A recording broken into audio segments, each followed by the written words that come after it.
നമസ്കാരം. ഞാൻ നിങ്ങളുടെ സ്വന്തം ശരവൺ മഹേശ്വർ. കൃഷ്ണശിലയായി എന്ന എൻ്റെ പരമ്പരയിലെ 141 എപ്പിസോഡാണിത്. ഇന്ന് ഞാൻ നിങ്ങളോട് പറയുന്നത് പ്രശസ്ത ചലച്ചിത്ര താരം ഗീതയെക്കുറിച്ചിട്ടാണ്. നിരവധി ചിത്രങ്ങളിലൂടെ മലയാള പ്രേക്ഷകരുടെ മുന്നിലെത്തിയ നല്ലൊരു നടി. പഞ്ചാഗ്നി എന്നുള്ള ഒരൊറ്റ ചിത്രം മതി അവരെ ഓർത്തെടുക്കാൻ. അത്രമാത്രം മികച്ച അഭിനയ മുഹൂർത്തങ്ങൾ കാഴ്ചവെച്ച ഒരു നടി. ഞാൻ അവരെ പരിചയപ്പെടുന്നത് ഋതുഭേദത്തിൻ്റെ സെറ്റിൽ വെച്ചിട്ടാണ്. 10-15 ദിവസമേ ഞാൻ ഉണ്ടായിരുന്നുള്ളൂ. എങ്കിലും 6-7 ദിവസം തിരക്കിട്ട ഷൂട്ടിങ്ങിൻ്റെ തിരക്കിൽ ഇവരോട് സംസാരിക്കാനോ ഒന്നിനും കഴിഞ്ഞില്ല. തിടുക്കത്തിൽ ഷൂട്ടിംഗ് നടക്കുമ്പോൾ അതിൻ്റെ ഇടയിൽ ചെന്ന് ആവശ്യമില്ലാതെ സംസാരിക്കുക എന്നത് നല്ലതല്ല എന്നൊരു തോന്നൽ. അങ്ങനെ 8ാമത്തെ ദിവസം ഉച്ചയ്ക്ക് ഋതുസംക്രമ പക്ഷി പാടി എന്നുള്ള പാട്ടിൻ്റെ ഷൂട്ട് സമയത്താണ് കുറേ സമയം അവരുമായി സംസാരിക്കാൻ സാധ്യമായത്. അശോക് കുമാർ എന്നുള്ള ക്യാമറാമാൻ ടോപ്പ് ആംഗിളിൽ ഒരു കുളത്തിന് മുകളിൽ ക്യാമറ ഫിക്സ് ചെയ്ത് വെച്ചിരിക്കുകയാണ്. കുളത്തിൽ നിന്നും ഗീത കുളിച്ച് കയറി തല തുവർത്തി അവിടുന്ന് പടി കയറി വരുന്ന ഒരു സീനാണ് ആ സമയത്ത് ഷൂട്ട് ചെയ്യുന്നത്. ഉച്ചയ്ക്ക് ഏകദേശം 12:30-1:30 മണിക്ക് അടുപ്പിച്ച് വരും. തിളച്ച ചൂടാണ്. അവിടമെല്ലാം ആ കയറി വരുന്ന ആ ഭാഗമെല്ലാം വെള്ളം കൊണ്ട് നനച്ച്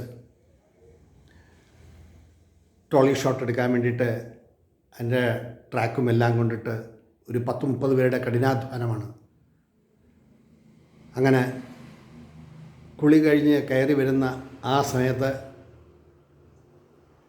ശരിക്കും തോർത്തുകൊണ്ട് തല തുവർത്തി കയറി വരികയാണ് ആ സീനിൽ. പ്രതാപോത്തനും സംവിധായകനായ പ്രതാപോത്തനും ക്യാമറാമാനും വേറെ 2-3 പേർ മാത്രം. ഞാൻ അവിടെ നിൽക്കുമ്പോൾ അശോകുമാർ പറഞ്ഞു, ശരവണ താഴെ ചെന്ന് അവരോട് പറയൂ, മുകളിലോട്ട് നോക്കരുത്, വെള്ളം നിറഞ്ഞു നിൽക്കുന്ന പടികളിൽ ഒന്ന് കാലിറക്കി വെച്ച് അവിടെ നടന്നു കയറുക എന്നൊന്ന് ചെന്ന് പറയൂ എന്ന് പറഞ്ഞ ഉടനെ തന്നെ ഞാൻ അവിടെ നേരെ താഴെ ചെന്നു. അപ്പോഴത്തേക്കും സൂര്യൻ്റെ ചലനങ്ങൾ ക്യാമറയുടെ ഫ്രെയിംസിനെ വല്ലാതെ ബാധിച്ചു. പിന്നെ അവർ ക്യാമറ വീണ്ടും ഇവിടെ ഫിക്സ് ചെയ്യണമെന്നൊക്കെ ചിന്തിച്ചുകൊണ്ടിരിക്കുന്ന ആ സമയത്താണ് ഞാൻ അവരുമായിട്ട് സംവേദിക്കുന്നത്. നാടും അഭിനയവും ഒക്കെ അധികം തെറ്റില്ലാണ്ട് മലയാളത്തിൽ സംസാരിക്കുന്ന അവരുടെ പെരുമാറ്റം വളരെ ഹൃദ്യമായി തോന്നി.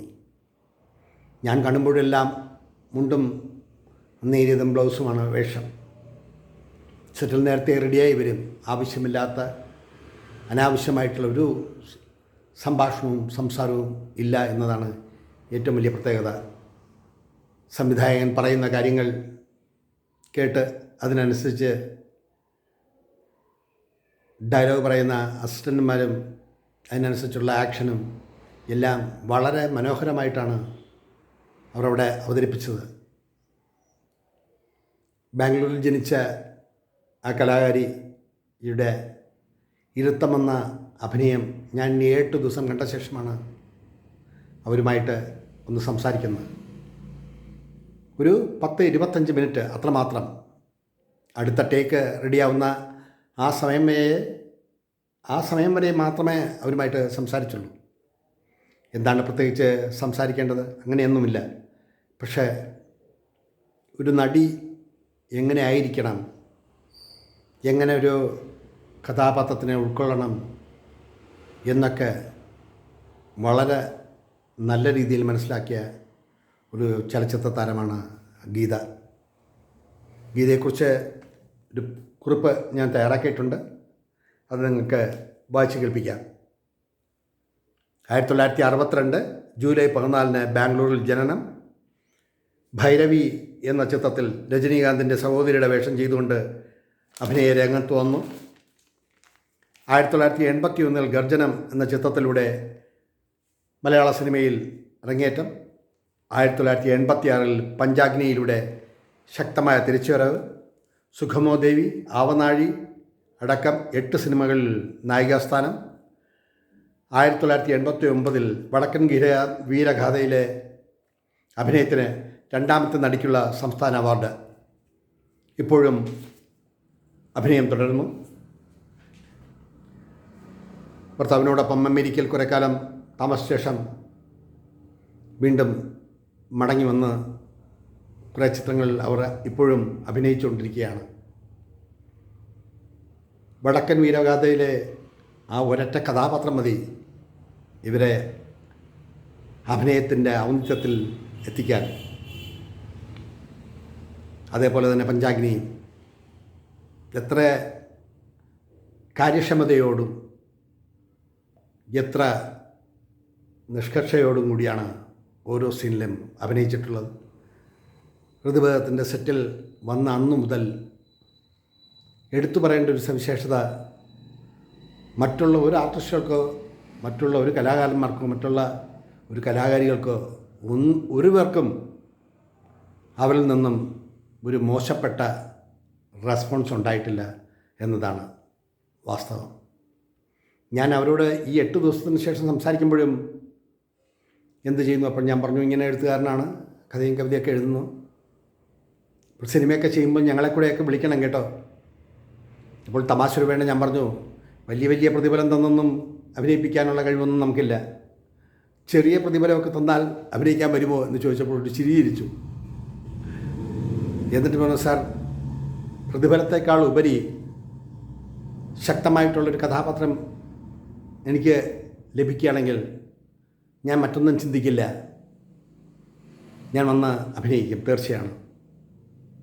അപ്പോൾ ഞാൻ അതിന് മറുപടിയും പറഞ്ഞു, സന്തോഷം നിങ്ങളുടെ ആ കാഴ്ചപ്പാടിന്. കഥാപാത്രങ്ങളാണല്ലോ സാർ മനസ്സിൽ തങ്ങി നിൽക്കുക. നമ്മൾ അതെ, തീർച്ചയായും അങ്ങനെ തന്നെയാണ്. അപ്പോൾ എന്നോട് ചോദിച്ചു, ഈ 8 ദിവസവും നിങ്ങളെ ഞാൻ കാണുന്നു, പക്ഷെ നിങ്ങൾ ഒരു വാക്കുപോലും എന്നോട് സംസാരിച്ചില്ല, എന്താണ് അതിനുള്ള കാരണം എന്ന് എന്നോട് ചോദിച്ചപ്പോൾ ഞാൻ പറഞ്ഞ മറുപടി ഇതാണ്: മാന്യമായ പെരുമാറ്റം, മാന്യമായ ചലനങ്ങളും മാന്യമായ രീതിയിലുള്ള അഭിനയ മുഹൂർത്തങ്ങൾക്കും നിങ്ങൾക്ക് സാക്ഷിയാകാൻ കഴിഞ്ഞു എന്നുള്ളതാണ് എൻ്റെ നിഗമനം. എത്രയോ താരങ്ങൾ, എത്രയോ അഭിനേതാക്കളും അഭിനേത്രികളും ഇതിൽ വന്നുപോയി, പക്ഷെ ഒരിടത്ത് പോലും ഗീതയുടെ ഇടപെടൽ, അനാവശ്യമായിട്ടുള്ള ഒരു ഇടപെടൽ കണ്ടിട്ടില്ല. അതാണ് ഒരു ബെസ്റ്റ് ക്വാളിറ്റി. അപ്പോൾ അവർ ചിരിച്ചുകൊണ്ട് പറഞ്ഞു, അതുകൊണ്ടാണ് ഹിന്ദിയിലും തമിഴിലും തെലുങ്കിലും ഒക്കെ എനിക്ക് അഭിനയിക്കാനുള്ള ചാൻസുകൾ ലഭിക്കുന്നത്. ഈ ഒരു രീതി ഞാൻ ഫോളോ ചെയ്യുന്നതുകൊണ്ടാണ്. അങ്ങനെ ഒരു 15-20 മിനിറ്റ് സംസാരിച്ച് കഴിഞ്ഞപ്പോൾ ടേക്ക് റെഡിയായി. അങ്ങനെ ഇവർ മുകളിലേക്ക് കയറി വരുമ്പോൾ ഞാനൊരു കോണിൽ അവിടെ നിൽക്കുകയാണ്. അശോക് കുമാർ ഉറക്കെ വിളിച്ച് പറഞ്ഞു, ശരവണ അവിടുന്ന് മാറൂ, ആ കുളത്തിൻ്റെ കരയിൽ നിന്നും ഇടതുവശത്തേക്ക് നീങ്ങൂ, അവിടെ ഫ്രെയിമിൽ നിങ്ങളുടെ മുഖം വരില്ല, അവർ കയറി വരട്ടെ എന്ന് പറഞ്ഞതും സെക്കൻഡ് ടേക്ക് ഒക്കെയാണ്. അവർ അവിടുന്ന് കയറി വന്നു. മുന്നോട്ട് കോവിലകത്തേക്ക് കയറിപ്പോകുന്ന ആ ഷോട്ട് കട്ട് ചെയ്തു. അതിനുശേഷമാണ് ട്രാക്കിൽ ഋതുസംക്രമ പക്ഷി പാടി എന്നുള്ള പാട്ട് വരുന്നത്. ശരിക്കും വളരെയധികം ആസ്വദിച്ച് കണ്ട ഒരു ചിത്രീകരണമായിരുന്നു ആ ചിത്രം. അതിലൂടെയാണ് ഞാൻ ഒരുപാട് നടന്മാരെയും നടികളെയും നേരിൽ കാണാനും സംസാരിക്കാനും ഒക്കെ ഇടവന്നത്. എന്തുകൊണ്ട് ഗീത എന്ന് ചോദിച്ചാൽ മനസ്സിലാക്കാനുള്ള കഴിവ്, കഥാപാത്രങ്ങളെ ഉൾക്കൊള്ളാനുള്ള മനസ്സ്, അതുമായി 100% കൂറുപുലർത്താനുള്ള ഒരു മനോവികാരം, ഇതെല്ലാം ഉൾക്കൊള്ളുന്ന ഒരു നല്ലൊരു നടി, യാതൊരു ഭാവഭേദങ്ങളുമില്ലാതെ വളരെ മാന്യമായി പെരുമാറുന്ന ഒരു ചലച്ചിത്ര നടി. അതുകൊണ്ടാണ് ഞാൻ അവരെ ഇത്തരുണത്തിൽ പ്രത്യേകം സ്മരിച്ചതും അവരെക്കുറിച്ച് ഞാൻ നിങ്ങളോട് പറഞ്ഞതും. കാലത്തിൻ്റെ കഥ പറയുമ്പോൾ, കഥ കേൾക്കുമ്പോൾ, അല്ലെങ്കിൽ കാലത്തിൻ്റെ കഥകളിലെ കഥാപാത്രങ്ങളെ ഓർക്കുമ്പോൾ ഗീത എന്ന ചലച്ചിത്ര താരത്തെ മറന്നുകൊണ്ട് അവരെ മാറ്റി നിർത്തിക്കൊണ്ട് കടന്നു പോകാൻ കഴിയില്ല എന്നതാണ് എൻ്റെ പക്ഷം. ഇനിയും ഒരുപാട് ക്ലാസിക്കുകൾ അവർ അഭിനയിക്കട്ടെ. അവരുടെ അഭിനയ മികവ് ലോകം വിലയിരുത്തട്ടെ എന്ന് പറഞ്ഞുകൊണ്ട് ഈ എപ്പിസോഡ് ഇവിടെ ചുരുക്കട്ടെ. നന്ദി, നമസ്കാരം.